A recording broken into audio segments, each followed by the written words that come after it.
Assalamualaikum warahmatullahi wabarakatuh. Kebahagiaan rumah tangga yang menjadi tujuan setiap keluarga terbentuk di atas beberapa faktor, yang terpenting adalah faktor anggota keluarga. Mereka inilah faktor dan aktor pencipta kebahagiaan dalam rumah tangga, atau sebaliknya, kesengsaraan rumah tangga juga bisa tercipta oleh mereka. Dari anggota rumah tangga, faktor yang paling berperan besar dalam perkara ini adalah istri, karena dia adalah ratu dan ikon utama sebuah rumah tangga. Ia adalah rujukan suami dan tempat kembali anak-anak, maka dalam bahasa Arab dia disebut dengan yang berarti induk tempat kembali. Sebagai pemeran utama dalam panggung rumah tangga, karena perannya yang cukup signifikan di dalamnya, maka istri harus membekali diri dengan sifat-sifat dan kepribadian-kepribadian yang baik, sehingga dengannya dia bisa mengemban tugas dan memerankan perannya sebaik mungkin. Dengan itu maka kondisi yang membahagiakan dan situasi yang menenteramkan di dalam rumah akan terwujud. Dunia memang luas dan lapang, namun tidak dengan kehidupan, yang akhir ini, selapang dan seluas apapun tetap terbatas. Ada tembok-tembok yang membatasi, ada rambu-rambu yang mengekang, namun pada saat yang sama tuntutan dan hajat kehidupan terus datang silih berganti seakan tidak akan pernah berhenti. Kondisi ini mau tidak mau, berkonsekuensi kepada sikap memilah skala prioritas, mendahulukan yang lebih penting kemudian yang penting dan seterusnya. Sebagai ikon dalam rumah tangga, istri tentu mengetahui benar keterbatasan rumah tangga di berbagai sisi kehidupan, keterbatasan finansial dan ekonomi misalnya, sebesar apapun penghasilan suami plus penghasilan istri, jika istri bekerja tetap ada atap yang membatasi, ada ruang yang menyekat, tetap ada hal-hal yang tidak terjangkau oleh uang hasil usaha mereka berdua, ditambah dengan jiwa manusia yang tidak pernah berhenti berkeinginan, keadaannya selalu berkata, adakah tambahan? Maka sebagai istri yang membahagiakan, dia harus mengetahui dengan baik prinsip dasar ini, mendahulukan perkara yang tingkat urgensinya tertinggi kemudian setelahnya dan seterusnya. Keterbatasan dalam hubungan di antara suami dan istri, mungkin karena latar belakang keduanya yang berbeda, tingkat pendidikan yang berbeda, keluarga yang berbeda, tabiat dan watak yang berbeda, hobi dan kesenangan yang berbeda, waktu yang tersedia untuk berdua minim, semua itu membuat hubungan suami istri serba terbatas. Namun, hal ini bukan penghalang yang berarti, selama istri memahami kaidah prioritas ini. Istri yang baik adalah wanita yang mengetahui tatanan prioritas dengan baik, dalam tataran hubungan suami istri, secara emosional dan fisik, dalam tatanan rumah tangga, secara formalitas dan etika, ia menempati deretan nomor wahid. Di hari-hari pertama pernikahan, biasanya dalam benak orang yang menjalani tersusun rencana-rencana yang hendak diwujudkan, tertata target-target yang hendak direalisasikan, terlintas harapan-harapan yang hendak dibuktikan.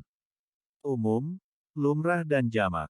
Kata orang, hidup ini memang berharap, karena berharap kita bisa tetap eksis hidup dengan berbagai macam situasi dan kondisinya. Demikian pula dengan sebuah rumah tangga. Tahun pertama harus memiliki anu. Tahun kedua harus ada ini. Tahun ketiga, keempat dan seterusnya. Sekali lagi wajar, selama hal itu masih realistis. Dan soal harapan dan ambisi biasanya istri selalu yang menjadi motornya. Dalam sebuah ungkapan dikatakan, wanita menginginkan suami, namun jika dia telah mendapatkannya, maka dia menginginkan segalanya. Memang tidak semua wanita, karena ini hanya sebuah ungkapan dan tidak ada ungkapan yang general. Namun dalam batas-batas tertentu ada sisi kebenarannya, karena tidak jarang kita melihat beberapa orang suami yang banting tulang dan peras keringat demi kejar setoran yang telah dipatok istrinya.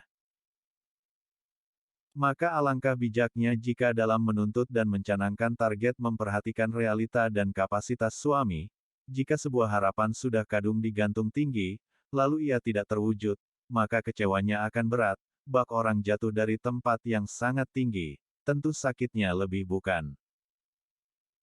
Sebagian istri memaksa suami menelusuri jalan-jalan yang berduri dan berkelok-kelok, di mana dia tidak menguasainya, jika suami mengangkat tangan tanda tak mampu mewujudkan sebagian dari tuntutannya, maka istri berteriak mengeluh. Hal ini, sesuai dengan tabiat kehidupan rumah tangga, menyeret kehidupan rumah tangga kepada jalan buntu selanjutnya yang muncul adalah perselisihan. Jika ia menyentuh dasar kehidupan, maka bisa berakibat keruntuhannya. Seorang istri solihah selalu mendahulukan akalnya, dia tidak membuat lelah suaminya dengan tuntutan-tuntutan yang irasional, tidak membebaninya di luar kemampuannya dan tidak memberatkan pundaknya dengan permintaan-permintaan demi memenuhi keinginan-keinginannya semata. Salah satu contoh yang jarang ditemukan yang terjadi dalam sejarah tentang keteladanan sebagian istri yang begitu memperhatikan keadaan suami tanpa batas walaupun hal tersebut berarti mengorbankan kemaslahatannya sendiri adalah apa yang diriwayatkan oleh kitab-kitab At-Tabakat tentang Fatimah Az-Zahra, petik terbalik pada saat dia dan suaminya Ali bin Abu Thalib mengalami kesulitan hidup yang membuatnya bermalam selama 3 malam dalam keadaan lapar. Pada saat Ali melihatnya pucat, dia bertanya, "Ada apa denganmu wahai Fatimah?" Dia menjawab, "Telah 3 malam ini kami tidak memiliki apapun di rumah." Ali berkata, "Mengapa kamu diam saja?" Fatimah menjawab, "Pada malam pernikahan, ayah berkata kepadaku, 'Hai Fatimah, kalau Ali pulang membawa sesuatu maka makanlah, kalau tidak maka jangan memintanya.'" Istri bermental kaya. Mental kaya, dalam agama dikenal dengan istilah qanaah, rela dengan apa yang Allah Subhanahu wa Ta'ala bagi sehingga tidak menengok dan berharap apa yang ada di tangan orang lain. Kaya bukan kaya dengan harta benda, namun kaya adalah kaya hati, artinya hati merasa cukup. Sebanyak apapun harta seseorang, kalau belum merasa cukup, maka dia adalah fakir. Kata fakir dalam bahasa Arab berarti memerlukan. Jadi kalau seseorang masih memerlukan, berharap dan menggantungkan diri kepada apa yang dimiliki oleh orang lain tanpa berusaha, maka dia adalah fakir alias miskin. Kebahagiaan rumah tangga bergantung kepada perasaan istri dalam skala lebih besar daripada yang lain. Jika istri tidak bermental kaya, maka dia akan selalu merasa kekurangan, akibatnya dia akan mengeluh kemana-mana dengan kekurangannya. Kurang ini, kurang itu, kurang anu dan seterusnya. Mentalnya adalah mental sengsara, mental miskin, minim syukur, memposisikan diri sebagai orang miskin sehingga seolah-olah dirinya patut diberi zakat. Padahal seorang wanita bisa saja memiliki segala keutamaan di kolong langit ini, akan tetapi semua keutamaan ini tidak ada nilai dan harganya jika yang bersangkutan mempunyai tabiat sengsara dan mental miskin. Kedua tabiat ini bagi wanita menyebabkan kesengsaraan bagi suami dan kenestapaan bagi rumah tangga. Banyak wanita sejak zaman batu sampai hari ini merasa nyaman dengan tabiat sengsara dan mental miskin ini. Dalam kehidupan ini tidak sedikit kita menemukan istri model seperti ini. Ditinjau secara sepintas dari keadaan rumahnya, rumah milik sendiri, lengkap dengan perabotan elektronik yang modern, didukung kendaraan keluaran terbaru, tapi dasar mentalnya mental miskin, maka yang bersangkutan tetap mengeluh seolah-olah dia adalah orang termiskin di dunia.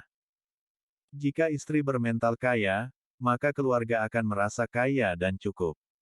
Ini menciptakan kebahagiaan. Jika istri bermental melarat, maka yang tercipta di dalam rumah adalah iklim melarat dan ini menyengsarakan. Demikian, semoga bermanfaat. Wassalamualaikum warahmatullahi wabarakatuh.